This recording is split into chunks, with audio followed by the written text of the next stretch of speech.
Regret അടിക്കും. പിന്നെ last regret അടിച്ചിട്ട് നമ്മൾ വിചാരിക്കും ഇത്രയും വേണ്ടിയില്ല. ഇത്ര ബോണസ് ട്രിക്ക് ഒക്കെ ഉണ്ട്, അത് എന്തായാലും ഉപകാരപ്പെടും. എന്താണ്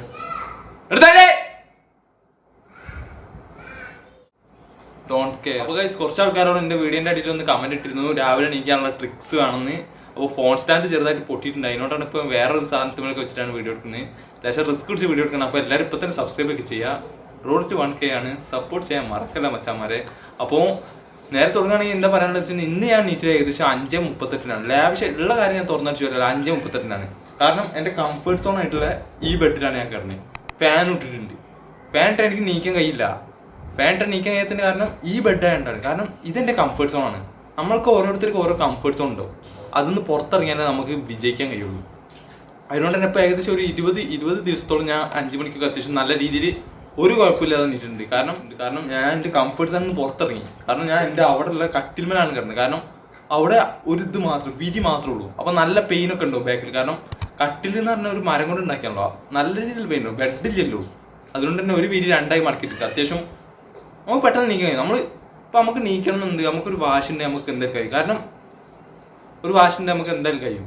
പക്ഷെ നമ്മൾ എത്രത്തോളം കംഫർട്ട് സോണിലാണോ അത്രത്തോളം നീക്കാൻ കഴിയാതിരിക്കാൻ ചെയ്യുക. അപ്പോൾ നമുക്ക് നീക്കണം, ഒരു പരീക്ഷ കഴിയണ വരെ രാവിലെ നീക്കണം എന്നുള്ളവർക്കൊക്കെ ആണെങ്കിൽ നമ്മൾ കംഫർട്ട് സോണിൽ നിന്ന് പുറത്തിറങ്ങും. കംഫർട്ട് സോൺ പുറത്തിറങ്ങാൻ അറിയണമെങ്കിൽ ഇപ്പോൾ നിങ്ങൾ ബെഡിലാണ് കിടക്കണമെങ്കിൽ നിങ്ങൾക്ക് നീക്കാൻ തീരെ എങ്ങനെ അലാറം വെച്ചിട്ടും കഴിയുന്നില്ലെങ്കിൽ ആദ്യത്തെ ഒരു ട്രിക്ക് പറയുകയാണെങ്കിൽ ആദ്യം ഫാൻ ഓഫ് ആക്കുക. കുറച്ച് പണിയുണ്ടാവും, റിസ്ക് തന്നെയാണ്. അല്ലെങ്കിൽ നിങ്ങൾ ഫാൻ ഇട്ട് കിടക്കുക, നിങ്ങൾ അമ്മേനോടോ ആരോടെങ്കിലും പറയാം ഫാൻ ഓഫ് ആക്കാൻ. ഞാൻ അങ്ങനെയാണ് ചെയ്ത്, ഞാൻ ഫാൻ ഇട്ട് കിടക്കും, പിന്നെ അമ്മ വന്നിട്ട് ഓഫ് ആക്കും. കാരണം രാവിലെ നീക്കാൻ ഫാൻ ഉണ്ടെങ്കിൽ നമുക്ക് നീക്കാൻ കഴിയില്ല. കാരണം അത്രയും തണുപ്പ് എന്താ പറയുക, രാവിലെ അങ്ങനെയാണ്, എല്ലാവർക്കും അങ്ങനെ തന്നെയാണ്. കാരണം ഞാൻ അങ്ങനെ കുറേ പ്രാവശ്യം ശീലിച്ച് അമ്മ ഓഫാക്കും. അപ്പം പിന്നെ രാവിലെ ഒരു കുഴപ്പമില്ലാതെ നീക്കും. അത്യാവശ്യം ഫാൻ്റെ കാറ്റൊന്നും ഇല്ലാത്തതുകൊണ്ട് പെട്ടെന്ന് നീക്കാൻ കഴിയും. അങ്ങനെ വഴിയെ ഞാൻ കുറച്ച് ട്രിക്സൊക്കെ പറഞ്ഞുതരാം. അങ്ങനെ കുഴപ്പമില്ലാതെ നീക്കും. പിന്നെ അതിപ്പോൾ ശീലമായി. ഇപ്പോൾ ഫാൻ ഇട്ട് ഉറങ്ങിയാലും രാവിലെ നീക്കാൻ കഴിയും. ഇവിടെ നിന്ന് നീക്കാൻ കഴിയില്ല. അപ്പം നിങ്ങളെന്താ ചെയ്യേണ്ടത് വെച്ചിട്ടുണ്ടെങ്കിൽ ആദ്യം തന്നെ ഫാൻ ഓഫ് ആക്കിയിട്ട് നിങ്ങൾക്ക് തീരെ കഴിയുന്നില്ലെങ്കിൽ പിന്നെ നമ്മളെ കംഫർട്ട് സോൺ ആയിട്ടുള്ള സ്ഥലത്ത് നിന്ന് മാറുക. അതായത് നിങ്ങൾ നിലത്തൊക്കെ കിടക്കുക. നിലത്തെടുക്കാന്നുണ്ടെങ്കിൽ എന്തായാലും വിരിയൊക്കെ ഉണ്ടാവുമല്ലോ. വിരി എന്ന് പറഞ്ഞാൽ അത്യാവശ്യം കട്ടിയായിട്ടുള്ള വിരിയൊക്കെ ഉണ്ടാവും. നിലത്തിറന്ന് നിങ്ങൾക്ക് എന്തായാലും നീക്കാൻ കഴിയും. കാരണം നീക്കാൻ കഴിയുമെന്ന് പറയുകയാണെങ്കിൽ നിലത്തെടുക്കുകയാണെങ്കിൽ എന്തായാലും കഴിയും അത്യാവശ്യം. അത് നമ്മളെ നല്ല രീതിയിലുള്ള കംഫർട്ട് സോൺ അല്ല നിലത്തെടുക്കുന്നതൊക്കെ. അത്യാവശ്യം നല്ല പെയിൻ ആയിട്ടുള്ള കാര്യങ്ങളാണ് അതൊക്കെ. പെയിൻ ആയിട്ടുള്ള പറഞ്ഞാൽ ഉറങ്ങാനൊക്കെ കുറച്ച് പണി ഉണ്ടാവും. അങ്ങനെയൊക്കെയാണ് ഞാൻ ശീലിച്ചിട്ടില്ല. അവിടെ ബെഡല്ല വിരിട്ടിട്ട്. പിന്നെ പറയുകയാണെങ്കിൽ ഫോൺ കുറച്ച് ദൂരം കൊണ്ടുപോയിക്കുക. അത് എല്ലാവരും പറഞ്ഞ ട്രിക്ക് തന്നെയാണ്. അത് നല്ലൊരു ആവശ്യം കൂടിയാണ്. ഫോൺ കുറച്ച് ദൂരം തന്നെ കൊണ്ടുപോയിക്കുക. അപ്പോൾ അത് നമുക്ക് എടുക്കാൻ വേണ്ടി നടക്കുമ്പോൾ അപ്പം തന്നെ ലൈറ്റ് ഇടുക. ഞാനൊക്കെ അങ്ങനെയാണ് ചെയ്തിട്ട് കുറച്ച് ദൂരം കൊണ്ടുപോയിച്ചിട്ട് ലൈറ്റ് ഇടുക. അപ്പം തന്നെ ലൈറ്റ് ഇടുക. അപ്പോൾ നമുക്ക് നല്ല ക്ഷീണം ഉണ്ടാവും. നമ്മൾ പിന്നെ കിടക്കെ കുത്തിരിക്കരുത്. അപ്പം തന്നെ മുഖം കഴുകുക, മുഖം തുടയ്ക്കുക. അതാണ് ഒന്നാമത് ചെയ്യേണ്ടത്. നമ്മൾ നീറ്റ് അപ്പം തന്നെ മുഖം കഴുകുക. അല്ലാതെ നമ്മൾ കിടക്കെ കുത്തിട്ടാൽ പിന്നെ തോന്നും കിടക്ക ഇങ്ങനെ കാണുമ്പോൾ ഒന്നുകൂടി ഉറങ്ങാം, ഇനിയിപ്പോൾ ഇന്ന് വേണ്ട, നാളെ റിഗ്രറ്റ് അടിക്കും. പിന്നെ ലാസ്റ്റ് റിഗ്രറ്റ് അടിച്ചിട്ട് നമ്മൾ വിചാരിക്കും ഇത്രയും വേണ്ടിയില്ല. അന്ന് രാവിലെ എണീക്കുകയാണെങ്കിൽ നമ്മൾ വിചാരിച്ചു പോകും. അപ്പോൾ അത്ര റിഗ്രറ്റ് അടിക്കാൻ വേണ്ടിയിട്ടാണ് ഞാൻ അപ്പോഴേ പറയുന്നത് അപ്പം തന്നെ മുഖം കഴുകുക. പിന്നെ ലാസ്റ്റ് ഒരു ബോണസ് ട്രിക്ക് ഒക്കെ ഉണ്ട്, അത് എന്തായാലും ഉപകാരപ്പെടും എന്ന് വിചാരിക്കുന്നു. പിന്നെ അപ്പോൾ ഏകദേശം ഇത്ര തന്നെ കാര്യങ്ങളൊക്കെ തന്നെ ഉള്ളൂ. അപ്പം പിന്നെ നിങ്ങൾക്ക് എണീക്കാൻ ചലഞ്ചർ അലാറം എന്ന് പറഞ്ഞിട്ടുള്ളൊരു ആപ്പ് ഉണ്ട്. അത് ഞാൻ 10 യൂസ് ചെയ്ത് 10 ചലഞ്ചർ അലാറം ഞാൻ കൂടുതൽ യൂസ് ചെയ്തിട്ടുണ്ട്. കാരണം അതിലൊരു മാത്സിൻ്റെ ക്യൂസൊക്കെ ഉണ്ടാവും. അപ്പോൾ അത് നമ്മൾ സോൾവ് ചെയ്താലേ പിന്നെ അലാറം ഓഫ് ആവുള്ളൂ. അല്ലെങ്കിൽ ഇങ്ങനെ അടിച്ചുകൊണ്ടേ നിൽക്കും. അപ്പോൾ നമുക്ക് ഒരിക്കലും ഉറങ്ങാനില്ല. അതിനോട് തന്നെ അത് കുറച്ച് ഡിഫിക്കൽട്ടി ലെവൽ ഇങ്ങനെ കൂട്ടി വരാൻ കഴിയും. നമ്മളിങ്ങനെ ചിലപ്പോൾ നമ്മൾ ഏറ്റവും ഡിഫിക്കൽട്ടി പറയുകയാണെങ്കിൽ അങ്ങനെ പ്ലസ് ഒക്കെ വരും, പ്ലസ് മൈനസ്. നല്ല ഡിഫിക്കൽട്ടി ഒരു ഇൻറ്റു ഹരിക്കണം അങ്ങനെ കൂടിയുള്ള ഒരു ഇതാണ്ട് വരും. അപ്പോൾ അതൊക്കെ നിങ്ങൾ ട്രൈ ചെയ്യാൻ നോക്കുക. തീരെ കഴിയാത്തുള്ളൂ ചന്ദ്രലാറൊക്കെ വെക്കാൻ നോക്കുക.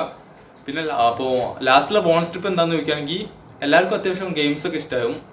അപ്പോൾ ഗെയിംസ് രാവിലെ കളിക്കാൻ നോക്കുക. ഇത് ഞാൻ പ്രോത്സാഹിപ്പിക്കില്ല ഒരിക്കലും. 10 ഞാൻ എങ്ങനെയാണ് ചെയ്തത്, ചലഞ്ചർ അലാറം വരുന്നതിൻ്റെ മുന്നേ ഞാൻ എങ്ങനെയാണ് ചെയ്തത്. കാരണം രാവിലെ 5 മണിക്ക് ഞാൻ എണീക്കാമെന്ന് വിചാരിച്ചു. കുറേ ദിവസമായിട്ട് കഴിയില്ല. പിന്നെ ഞാൻ രാവിലെ 5 മണിക്ക് നീറ്റ് കുറച്ച് നേരം പെസ് കളിക്കാൻ വിചാരിച്ചു. അങ്ങനെ ഞാൻ 5 മണിക്ക് നീറ്റ് 5 മണിക്ക് ഒരു മടിയില്ല.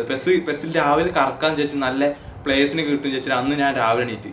അങ്ങനെ നീറ്റ് ഒരു 10 മിനിറ്റ് ഒക്കെ കളിച്ചിട്ട് പിന്നെ പഠിത്തം സ്റ്റാർട്ട് ചെയ്തിട്ട് ആദ്യത്തെ ദിവസം തന്നെ ഞാൻ 1 മണിക്കൂറൊക്കെ ബസ് കളിച്ച് 6 മണി വരെയൊക്കെ ബസ് കളിച്ച്. എന്നിട്ടാണ് പിന്നെ റിഗ്രറ്റ് ഒക്കെ അടിച്ച് പിന്നെയാണ് പഠിത്തം സ്റ്റാർട്ട്. എന്നാലും 5 മണിക്ക് നീറ്റ് എന്നുള്ളൊരു വൈബ് ഉണ്ടായിരുന്നു. പിന്നെ ഞാൻ 6 മണി 1 മണിക്കൂറിൽ അരമണിക്കൂറാക്കി കുറച്ച്. അങ്ങനെ 10 മിനിറ്റ് ആക്കി കുറച്ച്. ഇപ്പം ഇനി എക്സാമിൻ്റെ ടൈമാണ്. ഇപ്പം അങ്ങനെ 10 മിനിറ്റ് അരമണിക്കൂർ അങ്ങനെ കുറയ്ക്കാനുള്ള ടൈമൊന്നുമില്ല. ഏതെങ്കിലും ഒരു ഗെയിം കയറ്റിക്കുക. നിങ്ങൾക്ക് അത് ഇഷ്ടമാണെങ്കിൽ ഒരു 5 മിനിറ്റ് കളിക്കുക. അതിനും നല്ല ചലഞ്ചർ അലാറം തന്നെയാണ്. ഇതൊരു ബോണസ് ടിപ്പാണ്, വേണ്ടവർ യൂസ് ചെയ്യുക. ഞാൻ ഒരിക്കലും പ്രൊമോട്ട് ചെയ്യില്ല ഗെയിം കളിക്കാനൊന്നും. പിന്നെ ലാസ്റ്റ് കൂടി ഇളിയേണ്ട അവസ്ഥയാവരുത്. അപ്പോൾ ഒത്ത തന്നെയുള്ള ട്രിക്ക് എന്ന് പറഞ്ഞാൽ നമ്മൾ കംഫർട്ട് സോണിൽ നിന്ന് പുറത്തിറങ്ങാം. അല്ലാതെ ഒരിക്കലും ഒന്നും ചെയ്യാൻ കഴിയില്ല. നമുക്ക് ഫാനിടാതെ കിടക്കാൻ നല്ല ടാസ്ക് തന്നെയാണ്. പക്ഷേ നമുക്ക് വേണമെന്ന് ചോദിച്ചാൽ കഴിയും. പക്ഷെ എനിക്ക് നമ്മളിപ്പോൾ ഒരു കംഫർട്ട് സോണിൽ ഇരുന്നിട്ട് എന്തായാലും നമുക്ക് രാവിലെ എണീക്കണം വിചാരിക്കണമെങ്കിൽ കയ്യൊക്കെ ചെയ്യും. പക്ഷേ അത്രയ്ക്കും വിൽ പവർ കാണും. എന്നെ കൊണ്ട് കഴിയില്ല അത്. കാരണം ഈ റൂം കിടന്നാൽ ഒരിക്കലും നിൽക്കാനില്ല. അത് ഫാൻ ഇട്ടാൽ പിന്നെ പറയേ വേണ്ട, അറിയാതെ ഇങ്ങനെ സ്നൂസ് ചെയ്തു പോകും. ഇന്ന് 5 മണിക്ക് ഞാൻ അലാറം വെച്ചാൽ 5:38 എണീറ്റ്. അവിടെയാണെങ്കിൽ 5 മണിക്ക് അലാറം വെച്ചിട്ടുണ്ടെങ്കിൽ അലാറം അടിക്കുന്നതിന് മുന്നേ, കാരണം കുറച്ച് ദിവസമായിട്ട് ഞാൻ ഓൾറെഡി നീക്കുന്നുണ്ട്. എന്നിട്ട് അലാറം അടിക്കുന്നതിന് മുന്നേ എനിക്ക് എന്തോ തോന്നും, അപ്പോൾ തന്നെ കറക്റ്റ് അലാറം അടിക്കും. ഇപ്പോൾ കുറച്ച് ദിവസമായിട്ട് അങ്ങനെയാണ് എനിക്ക് തോന്നുന്നത്. ഒരു സെക്കൻഡ് മുന്നേ എനിക്ക് തോന്നണമെന്ന് അറിയില്ല, അല്ലെങ്കിൽ അലാറം അടിച്ചിട്ടാണ് എനിക്ക് തോന്നുന്നതല്ല, അലാറം അടിക്കുന്നതിന് മുന്നേ എനിക്ക് തോന്നുന്നതായിരിക്കും. അപ്പോൾ ഞാൻ അറിയാതെ നീറ്റ് പോകും, പിന്നെ അലാറം അടിക്കുന്നേക്കാം. അങ്ങനെയൊക്കെ ഇപ്പോൾ നടന്നുകൊണ്ടിരിക്കുന്ന പല ആധുനികമായിട്ടുള്ള കാര്യങ്ങളൊക്കെയാണ് നടന്നുകൊണ്ടിരിക്കുന്നത്. അപ്പോൾ എല്ലാവരും ട്രൈ ചെയ്യുക. ഇതാണ് മോർണിംഗ് എണീക്കാനുള്ളൊരു ഇൻട്രസ്റ്റിംഗ് ട്രിക്ക്.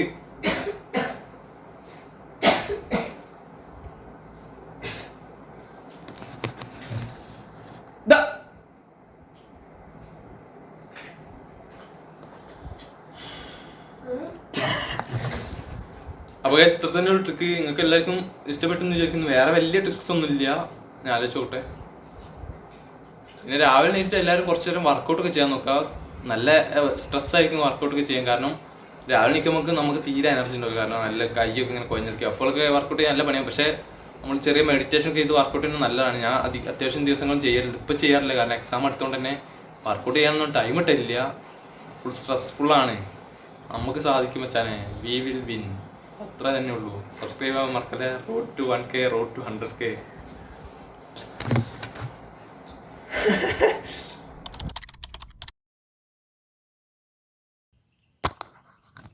അപ്പോൾ ഗൈസ്, ഇന്ന് ഞാൻ വന്നിരിക്കുന്ന മറ്റൊന്നും പറയാനില്ല, എങ്ങനെ നേരത്തെ എണീക്കാന്ന് പറയാനാണ്. നിങ്ങൾക്ക് എണീക്കണം എന്നാണ് നിങ്ങൾക്ക് എണീക്കുക, അത്ര തന്നെ.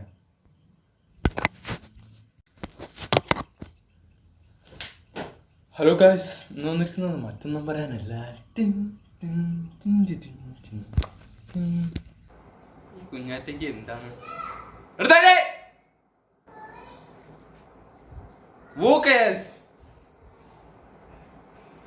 Stay hard. Interesting trick.